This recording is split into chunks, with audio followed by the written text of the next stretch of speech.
Welcome to கல்லாப்பாட்டி Tamil. இனி நம்ம பார்க்க போகிற காணொளி இன்னைக்கு தேட்டர் ரிலீஸாக இருக்கும் திரைப்படம் கருப்பு பல்சர் படத்தின் திரைவிமர்சனம். இந்த கருப்பு பல்சர்னா என்னங்க? டைட்டிலே ஒரு புதுமையாக இருக்குது. கருப்பாக இருக்குமா, இல்லை கூட வேற ஜல்லிக்கட்டையும் சேர்த்துருக்காங்க. இதில் என்ன சொல்ல வந்தாங்க இந்த திரைப்படத்தில்? இந்த படத்தில் ப்ளஸ் என்ன மைனஸ் என்ன? இந்த படத்தோட கதை என்னன்னு பார்க்கறதுக்கு முன்னாடி கல்லாப்பாட்டி தமிழ் யூடியூப் சேனலை மறக்காமல் சப்ஸ்கிரைப் பண்ணுறேங்க, லைக் பண்ணுறேங்க, ஷேர் பண்ணுறேங்க. வாங்க பார்க்கலாம்.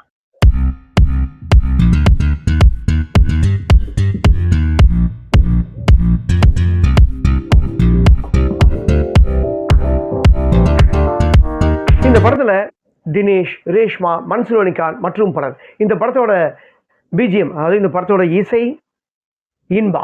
இந்த படத்தோட ரைட்டர் அண்ட் டைரக்டர் முரளிகிருஷ்ணா. இவர் எப்படி பண்ணியிருக்காருன்னு இந்த படத்தோட கதையை ஃபர்ஸ்ட் நான் சொல்லி. இந்த படத்தோட கதாநாயகன் சென்னையில் அந்த பியூரிஃபைடு வாட்டர் சொல்லுவாங்க பார்த்தீங்களா, அந்த பிஸ்னஸ் பண்ணியிருக்காரு. கதாநாயகன் இந்த படத்தில் ஒரு பெரிய கஞ்சங்க. இந்த படத்தில் பணம் சொல்ல பணத்துக்கு அப்படி யோசிப்பார். அந்த மாதிரி யோசிக்கிற டைமில் ஏன்னா எக்ஸல் சூப்பர் ஒரு ஓட்ட வண்டி தான் வச்சுருப்பார். அந்த மாதிரி இருக்கும்போது இந்த மேட்ரோமொழியில் பார்த்தீங்கன்னா கதாநாயகன் என்ன பண்ணுவார், இவரோட இதை பார்த்துட்டு லைக் பண்ணியிருப்பாங்க. ஸோ அதில் இவங்க லவ் ஆகிடுது. ஸோ இவங்க ஒரு கட்டத்தில் கதாநாயகி சந்திக்கிறாரு. கதாநாயகி சந்தித்த உடனே என்னென்னா, அவர் ஒரு நல்ல பைக்கில் போகணும் அப்படின்னு சொல்லிட்டு இவர் ஃப்ரெண்டுக்கிட்ட ஒரு பைக் இரவில் வாங்கிட்டு தான் போகிறாரு. ஆனால் உங்கள்கிட்ட என்ன பைக் இருக்குது அப்படின்னு கதாநாயகி கேட்கும்போது அவர் வாய் தவறி சொல்லிடுறாரு, எக்ஸல்னு சொன்னால் அசிங்கமாக நினைப்பாருன்ட்டு கருப்பு பல்சர் அப்படின்னு கதாநாயகிட்ட பொய் சொல்லிடுறாரு. நம்ம எப்படியாவது ஃப்ரெண்டுக்கிட்ட என்ன சொல்கிறாருன்னா, நம்ம பொய் சொன்னதை உண்மையாக்கணும் அப்படின்னு ஃப்ரெண்டுக்கிட்டவும் சொல்கிறாரு, அவரோட தங்கச்சிக்கிட்டும் ஊரில் இருக்கிற தங்கச்சிக்கிட்டவும் சொல்கிறாரு. எப்படியாவது நீ அடுத்த தடவை அவர் பார்க்கும்போது கருப்பு பல்சரை எப்படியாவது வாங்கிடணும் அப்படின்னு சொல்லும்போது, மன்சூர் அலிகான் இவருக்கு வேண்டாத ஆளாக இருந்தாலும் திடீர்னு எதிர்பார்க்காம அங்கே போகிறாரு. அந்த மன்சூர் அலிகான் இந்த பைக்கால் பெரிய ப்ராப்ளம் ஆயிருக்கு, இந்த பைக்கில் போகிறவங்க ஒவ்வொருத்தராக ஆக்சிடென்ட் ஆகுது, இந்த பைக்கில் போகிறவங்க யாருமே திரும்புறதில்லை அப்படின்னு சொல்லி வில்லன் என்ன பண்ணுவார், மன்சூர் அலிகான் கிட்ட கொடுத்து இந்த பைக்கை வித்துருன்னு சொல்லியிருப்பார். ஸோ இந்த பைக்கை யார் தலையாவது கட்டி ஆகணும் அப்படின்னு சொல்லும்போது கருப்பு பல்சரை கேட்டு இவர் வராரு, கதாநாயகன் தினேஷ் வராரு. ஸோ இந்த பல்சர் பைக்கை அவர் கையில் கொடுத்துட்றாரு. இவர் கையில் கொடுத்த உடனே அடுத்தடுத்து நடக்கிற சம்பவம் இவருக்கு வேறு மாதிரி. ஏன்னா கதாநாயகி இவங்களை ஒன்றா போகும்போது இவங்களுக்கு ஆக்சிடென்ட் ஆகுது. அந்த பல்சர்லாம் அப்படி என்ன இருக்குது? ஏன்னா நம்ம என்ன சொல்கிறாங்கன்னா, அந்த காலத்தில் பழைய காலத்து படத்தில் சீமா நடிச்சிருப்பாங்க. கதாநாயகி சீமா பழிவாங்கும் கார் ஒரு திரைப்படத்தில் நடிச்சிருப்பாங்க. அந்த பழிவாங்கும் காலத்தில் கார் தான் பழி வாங்கும். ஏன்னா காருக்குள்ளே இருக்கும்போது காருக்குள்ளே தான் அந்த பேய் இருக்கும். இன்னும் நிறைய பேய் படங்கள் வந்துடுச்சு. இப்போ லேட்டஸ்ட்டாக நம்ம நயன்தாரா நடித்த திரைப்படம் டோரா, அந்த படத்தில் கூட கார் பழி வாங்குற மாதிரி தான் காட்டியிருப்பாங்க. ஸோ அதெல்லாம் பார்த்துட்டோம். ஆனால் இந்த திரைப்படத்தில் என்னென்னா ஒரு புதுமை, பல்சரை புதுமையாக காட்டியிருக்காங்க. பல்சர் பழி வாங்குதா, அதாவது மந்திரவாதி என்ன பண்ணுவார், பேயை வேட்டுவார், விபூதியெல்லாம் தூவி மந்திரம்லாம் பண்ணி வேட்டுவார். இதில் பல்சரை நிற்க வச்சுட்டு விபூதி தூவி பல்சர் மேலே தெரிப்பாங்க. ஆனால் அந்த பல்சருக்குள்ளே என்ன நடந்தது, என்ன ஃப்ளாஷ்பேக்குன்னு சொல்லிட்டு அது ஒரு செகண்ட் ஹாஃபில் ஒரு ஃப்ளாஷ்பேக் வச்சுருக்காங்க. அது நீங்கள் படத்தில் என்னென்னு பார்த்து நீங்கள் தெரிஞ்சுக்கங்க. ஏன்னா இருக்கிற கான்செப்டையும் நான் சொல்லிட்டேன்னா அது நல்லா இருக்காது. இந்த படத்தில் கண்டென்ட் ஒரு புதுசு. ஸோ ப்ளஸ் இது தான், ஓகேங்களா. மைனஸ் இந்த திரைப்படத்தில் என்னன்னு கேட்டிங்கன்னா, இந்த படம் ஃபர்ஸ்ட் ஹாஃபில் ஒரு நல்ல ஒரு காமெடியாக தான் கொண்டு போயிருக்காங்க. ஆனால் ஃபர்ஸ்ட் ஹாஃப் பார்த்தீங்கன்னா படம் ஃபுல்லாக லேக்.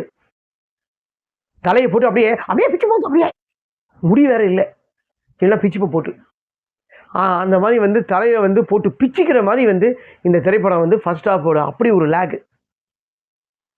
லேக்லி தான் எடுத்துருக்காங்க திரைப்படம்.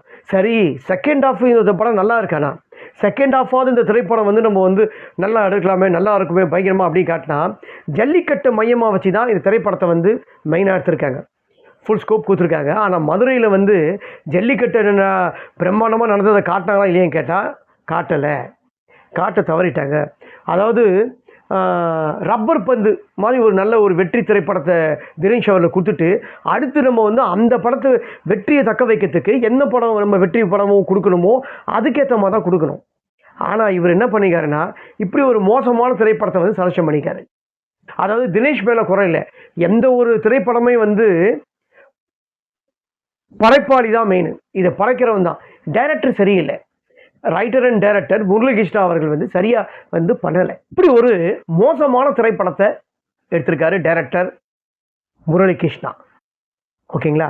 ஸோ அந்த மாதிரி வந்து இந்த திரைப்படத்தில் வந்து ப்ளஸ்னால் அப்படி சொல்லலாம், புதுமையான கண்டென்ட்டு, அந்த கண்டென்ட்டை வந்து கொஞ்சம் வந்து எடுக்க தெரியாமல் எடுத்திருக்காங்க. அதாவது இந்த படம் வந்து கண்டென்ட் புதுசு, பல்சரில் இது வரைக்கும் வந்து பேய் ஏறினது காட்டினதில்லை. அதை எப்படி சுவாரஸ்யமாக காட்டியிருக்கணும்னா, அந்த பல்சரில் வந்து நம்ம ஆடியன்ஸை சீட்டில் நம்மளை உட்கார வைக்கிறதுக்கு என்ன பண்ணணும், அந்த பல்சரில் ஆக்சிடென்ட் ஆகிற சீனில் அந்த பல்சர் மாதிரி ஏறி உட்காரும் போதெல்லாம் ஒரு பிரமாதமான ஒரு பிஜிஎம் போடணும். பிஜிஎம்மில் போட்டு பயன்படுத்தணும்.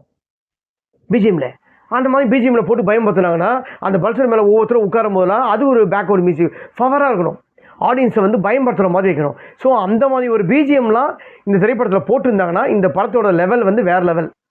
ஆனால் இப்போ வந்து 0 லெவல். ஏன்னா வந்து பார்த்தீங்கன்னா பேக்வர்டு மியூசிக்லாம் பிரமாதமாகவே இல்லை. இன்பா நல்லாவே பண்ணல. ஏன்னா எந்த ஒரு ஹாரர் மூவிக்கும் ஒரு பேக்வர்டு மியூசிக் தான் பவர். அந்த பவர் இந்த திரைப்படத்தில் இல்லவே இல்லை, கருப்பு பல்சரில். ஓகேங்களா? ஸோ வந்து பிஜிஎம் சரியில்லை, ரைட்டர் அண்ட் டைரக்டர் சரியில்லை. நடித்தவங்க தினேஷ் நல்லா பண்ணியிருக்காரு, கதாநாயகி அவங்களுக்கு கொடுத்த போர்ஷன்ஸ் என்னவோ அதை ஸ்க்ரீனில் வந்து நீட்டாக அழகாக ப்ரெசென்ட் பண்ணியிருக்காங்க. ஸோ வந்து அதுக்கப்புறம் மன்சூர் அவரை பற்றி நம்ம சொல்லியே ஆகணும். ஏன்னா மன்சூர் வந்து நல்ல நடிகர், ஒரு எக்ஸ்பீரியன்ஸ் உள்ள ஆக்டர். ஆனால் பார்த்தீங்கன்னா இந்த திரைப்படத்தில் அவர் சில இடத்துல வரும்போது, சில இடத்துல, எல்லா இடத்துல இல்லை, சில இடத்துல அவரோட நடிப்பு நமக்கு வந்து மூஞ்சி சுளிக்குது, அப்படின்னு மூஞ்சி சுளிக்குது. நல்லாவே இல்லை, அதெல்லாம் நல்லாவே பண்ணல. அவர் நடிப்பை பார்த்தாவே வெறுப்பு வருது. ஏன்னா அவர் வந்தாவே கொஞ்சம் நல்லா இருக்கும், ஆனால் இதில் வந்து ஒன்றுமே இல்லை, வெறுப்பு வருது. ஸோ அதுக்கெல்லாம் காரணம் வந்து பார்த்தீங்கன்னா டைரக்டர் தான். எந்த ஒரு திரைப்படத்துக்குமே வந்து எவ்வளோ எக்ஸ்பீரியன்ஸ் உள்ள நடிகராக இருந்தாலும் எந்த ஒரு படத்துக்குமே வந்து நடிகர் தான் மெயின். அந்த நடிகர் இல்லைன்னா எதுவுமே இல்லை. எந்த ஒரு படத்துக்கும் நடிகர் தான் மெயின். ஏன்னா நடிகர் வந்து எவ்வளோ எக்ஸ்பீரியன்ஸ் உள்ள ஆர்டிஸ்டாக இருந்தாலும் அதை நடிக்க வைக்கிறது திறமை வந்து டைரக்டர் தான். டைரக்டர் ஒருத்தர் நல்லா வந்து அவரை டைரக்ஷன் பண்ணி அவர் நடிக்க வச்சுருந்தாங்கன்னா எந்த ஒரு நடிகரும் நடிப்பாங்க. ஸோ வந்து டைரக்டர் தான் மெயின். ஓகேங்களா? இவர் ஏதோ புதுசாக அறிமுகமான ஆர்டிஸ்ட் மாதிரி நடிச்சிருக்காரு. அறிமுக ஆர்டிஸ்ட் கூட நல்லா பண்ணுவாங்க பொழுது. ஆனால் மனுஷன் நடிப்பு இந்த திரைப்படத்தை பொறுத்த வரைக்கும் மூஞ்சி சுளிக்க வைக்கிது. இது என்னோட கருத்து. பார்த்தவங்க உங்கள் கருத்து அப்படின்னு தெரியாது. இன்னைக்கு ரிலீஸ் ஆன திரைப்படம் கருப்பு பல்சர். யாராவது வந்து தினேஷை விரும்புகிறவங்க கொஞ்சம் சுவாரஸ்யமாக குழந்தைங்களாம் ஆடியன்ஸ் எல்லாம் வந்து பார்க்குற மாதிரி எடுத்திருந்தாங்கன்னா அது காரணம் பார்க்குற மாதிரி இருந்ததுன்னா பேக்வர்டு மியூசிக் ஃபவராக இருந்திருக்கணும். இன்னும் கொஞ்சம் வந்து ஸ்க்ரீன் பிளேயில் வந்து வேகம் இருந்ததுன்னா இந்த திரைப்படம் வந்து எல்லா ஆடியன்ஸும் வந்து பார்த்துருப்பாங்க. இப்போ எல்லா ஆடியன்ஸும் இந்த திரைப்படத்தை வந்து பார்ப்பாங்களாம் தெரியாது. இருந்தாலும் ஒன் டைம் போய் பாருங்கள்.